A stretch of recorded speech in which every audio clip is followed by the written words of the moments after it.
Good morning সবাইকে। সকালে উঠেই এই যে লাল চা মন্দির থেকে সাহেব এসে বানিয়েছে, বিছানায় বসে বসে চা খাচ্ছি। সীমা তো আসেনি, দুজনে মিলে খাচ্ছি চা।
এখনো তুই ওঠরে জেগে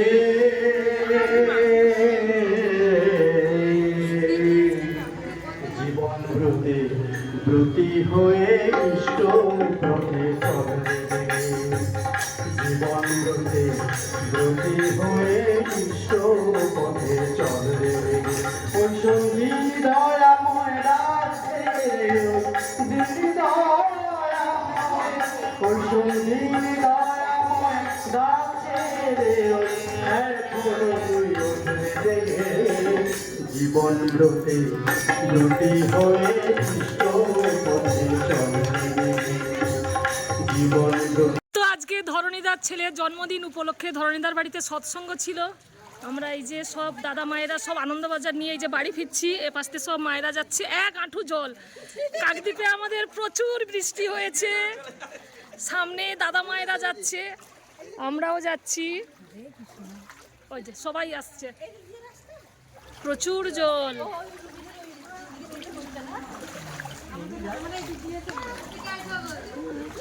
আজ 2-3 দিন ধরে প্রচুর বৃষ্টি হচ্ছে কাকদ্বীপের। আজকের একটু ওয়েদার পরিষ্কার হয়েছে, রোদ বেরিয়েছে হালকা হালকা।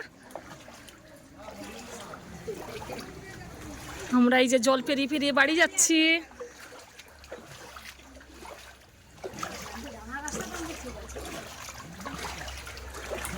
হ্যাঁ, বিনোদ বিরজা ভবন, বাড়িটা খুব সুন্দর। আমি এই যে সন্ধ্যাবেলা একটু গান নিয়ে বসেছি, আমাদের রানীকে দেখাই। আগামীকাল তোর বিশ্বকর্মা পুজো, তাই বাজি ফাটছে। রানী এই যে ভয়ে পুলিশি ঘুরে বসে আছে।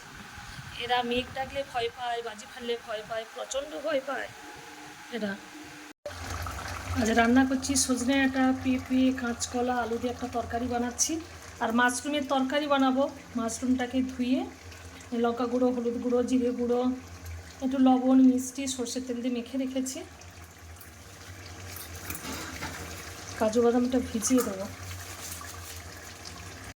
এই কাজু বাদাম, 2টো লঙ্কা আর একটা টমেটো মিক্সিতে বেটে রাখবো।